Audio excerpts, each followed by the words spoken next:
To create a monthly reservation, go to New Reservations, select whether it's a new or returning guest. I'll assume returning guest again this time.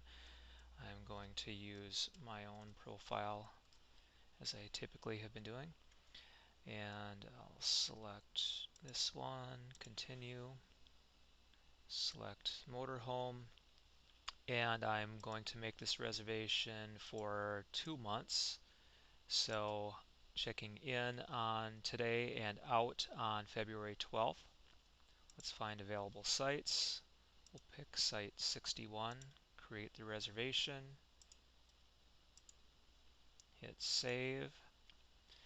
And what you'll note is CampWorks has only charged for the first month.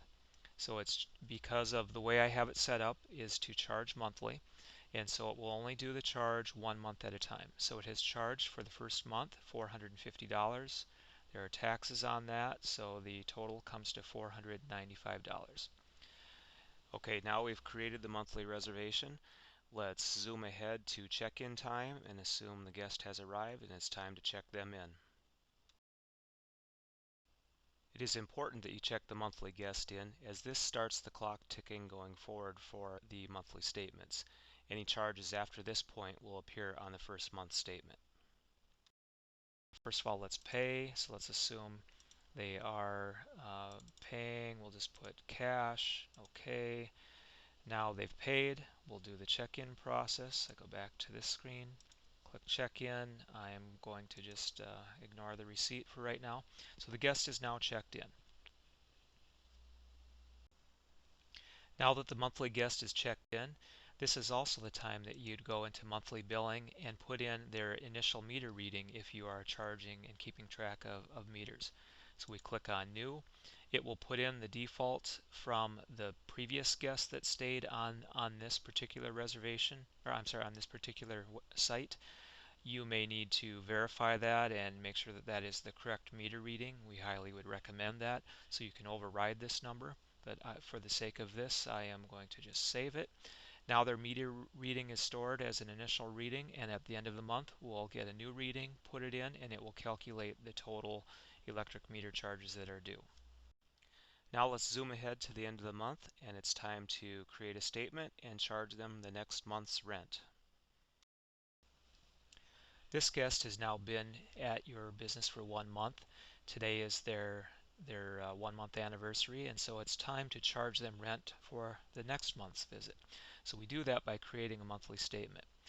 But throughout their stay, they may have added charges this first month, and so you can see on 12/8 they added a t-shirt and an ice, so that they now have a current balance.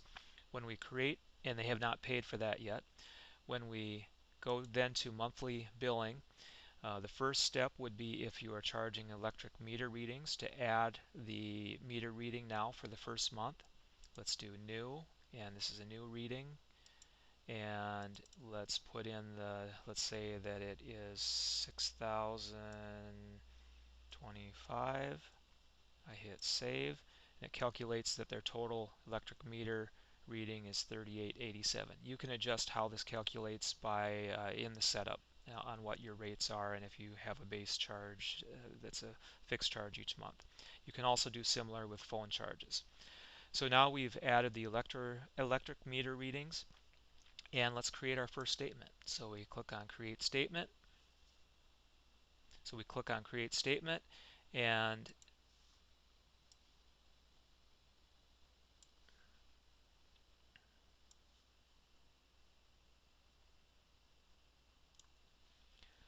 so we've just clicked on Create Statement and now have created our first statement for this guest. You can see now that rent has been charged for the next month from today's date through the end of their stay, 1 month from now, and taxes have been added, and the electric meter readings are broken out, so you can see what the electric charge is due, and also any miscellaneous additional charges that were paid or that were charged throughout the month are shown. If there were payments made in the month, it would show how many payments have been received, and they had a zero balance when they started. If there's a balance carryover, that would be on here as well. This shows then their total current charges, total due, And this is a statement then that you can print and provide to your guest.